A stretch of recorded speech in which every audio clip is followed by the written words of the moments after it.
Alright guys, I think the oil pan is finally done and ready to go in the car. This is like 2 days after I expected or wanted to get the stuff in there. So I did have some more things to do. I had to make the pickup tube, and this is all stuff that I'll get into after, but I wanted to do something a little bit different in this video. Not a whole lot different, but just I guess a truck update, because I know you guys like the truck. And I think you're probably getting sick of watching me build this oil pan. So we got some new parts for the truck, and I talked in a few videos before about something that I got that I didn't really want to get, but we're going to try it and see if it helps. So it is Stage 1 Snow Performance Methanol Injection Kit. So we'll go through this thing and see what's all in there. So I don't really like the fact that you have to refill it, but I started looking into it a little bit more, and you can use some pretty cheap things to get it to work. And my plan for the car when I do the turbos is to do a non-intercooled setup, so I don't have to deal with the intercooler and the piping and everything else. So just using methanol on the turbos. So I didn't really want to do it on the truck because I don't really feel like I need it just driving around normally, but at the track it's really going to help bring the temps down and hopefully get me in the safe place to where I can make a 10-second pass. So that's the goal. And then I'll probably rip it out of the truck and just put it on this thing. So what's all in this? What's all in this beast? Let's go through it. So we got some instructions. We got a sticker. Always got to get a sticker. And it looks like some nylon line to feed the kit, feed the sprayer. Comes with a relay and some wiring. That's always good. Oh, snap! I'll break the pump right away. The little jug, the juggy-doo to hold your shiz. It's got a vacuum line. This is the Stage 1 kit, so it has just a boost referenced on-off switch, basically, just a pressure switch. So it doesn't have the fancy controller. So this one was quite a bit cheaper, but has the high pressure pump. And then other stuff it comes with, it has a level sensor, fuses, some E6000 goop, a few different nozzles, and it also has the pressure switch. So I'm not sure when I'm going to install this. I might install it this week on the truck or get started on it. So kind of excited about this actually a little bit, even though I didn't really want to do it. But what I think I might be able to do also is with the methanol try to take some of the ethanol content out. So I know that sounds odd, but I might run, instead of like E73 is what I was at, 73% ethanol. So I might try to run it down to like an E30 or something like that. So there's still ethanol in it, like E30 with the 93 mix and the methanol, and try to get some of my injector duty cycle back, because you need a lot more injector to run the ethanol. So if I can remove some of the ethanol content and keep it safe with the methanol injection, I should be able to get some of my injector back so I can run more boost. And that's in the situation that I don't fix my fuel pressure issue. So right now with the new turbo, I'm only able to get to like 9 or 10 pounds safely, and I want to get that turbo to like 14, 15 pounds of boost. So hopefully this will get me there and it'll keep the temps cool. So this pan, let's get right into it. It's on there now, it's all bolted down, and I got the pickup tube and everything good, so let's get into that. And then stay tuned for the end of the video. I'll talk a little bit about, was it worth it? So here is the oil pickup tube that I'm making. So I ended up cutting the factory pickup tube down. That's where it was mounted. Cut this thing down, and then I ended up using part of the other pickup tube, the front sump tube that I bought and didn't fit, and got this thing all tacked in. This was about a 1/2 inch longer, and it kind of came up at a weird angle. So I cut it off, made it shorter, and then straightened it out so it's kind of, you know, perpendicular with the crank, and it's a little bit flat, so one corner's not sticking up. So now I'm going to go through and finish welding this up. And I did cut and modify the holder bracket. So I'm going to put this thing over here somewhere and then kind of glue it on there with the welder, and we'll have something along those lines, and it's going to fit and be flawless and not leak and not blow up the engine for oil starvation. Whoopah! Okay, here it is, all pretty much done.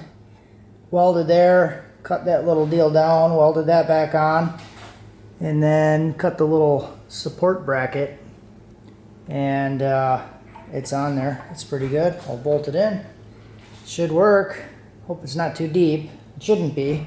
I was trying to keep it below 5 inches because I think the pan is like 5 1/8 from what I measured, so that should be pretty close, about 1/4 inch from the bottom of the pan. So if the pickup tube is on the 3rd hole back, the back of the tube's on the 3rd hole back. 1, 2, 3, 3rd hole at the back of the pickup tube's gonna sit right here. Well guys, I messed up. And let me explain. So when I was building the pan, I didn't build the whole thing with the windage tray attached. Problem number 1.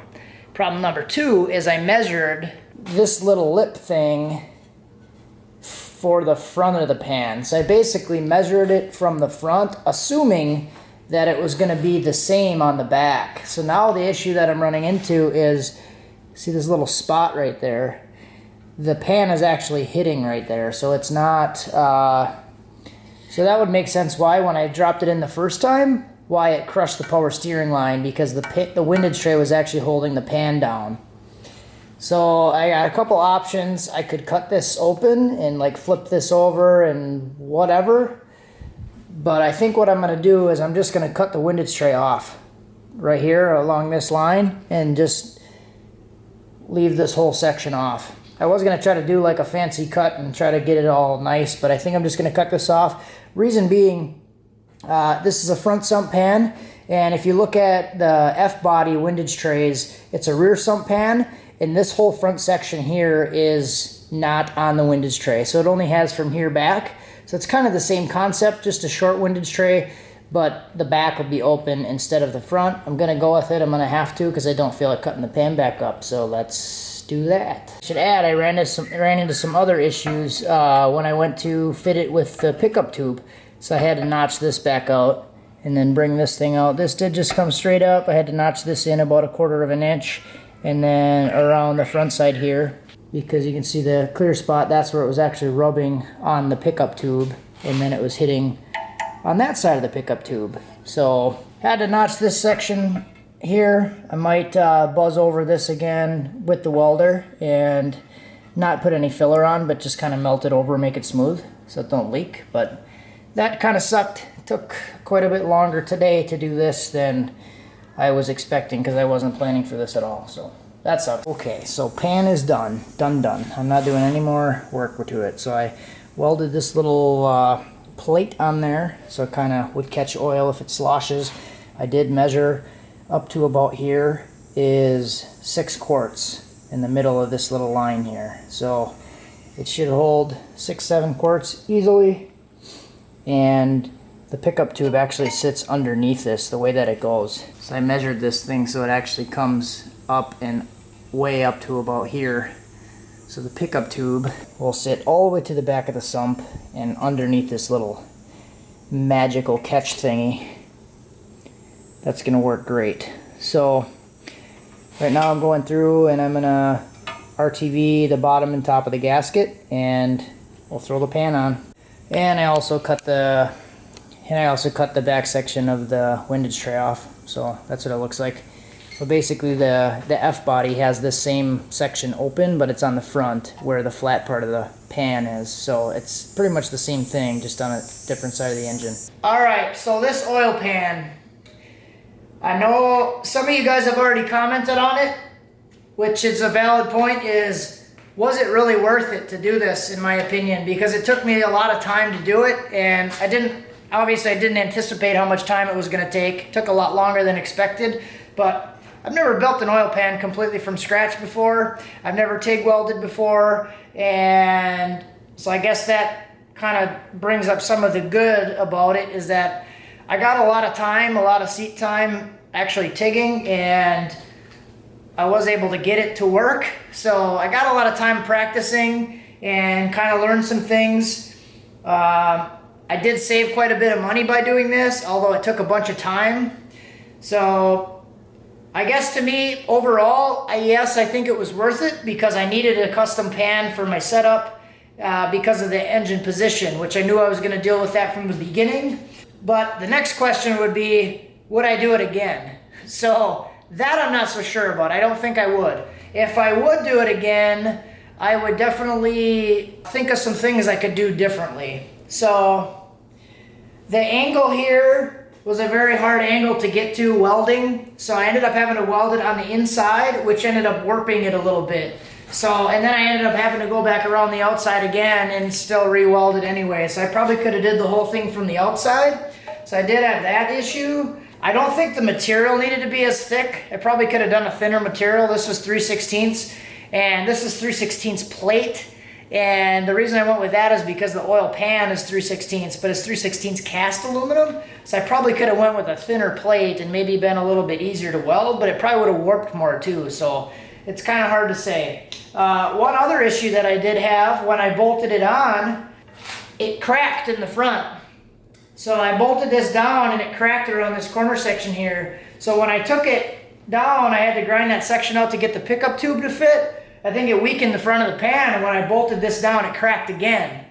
So, and that was after I had the RTV and everything around it. So I just kind of welded it and did a couple dabs, and then I was using the IR gun, the thermometer, and then I was just checking the temperature, and I made sure that the temperature didn't go above 200 degrees at the gasket. So that's about normal engine temperature, and I wanted to weld it but not get it so hot that I was going to ruin the gasket. So that was kind of a pain in the nuts too. I think there's some things I learned, so I do think it was valuable, and I'm not regretting that I did it in any way. I just think if I did have to do it again, I would do some things differently, and I definitely wouldn't do it the same way that I did. So if anything, I would think I would buy a pan that's close and modify that pan. So what can you do?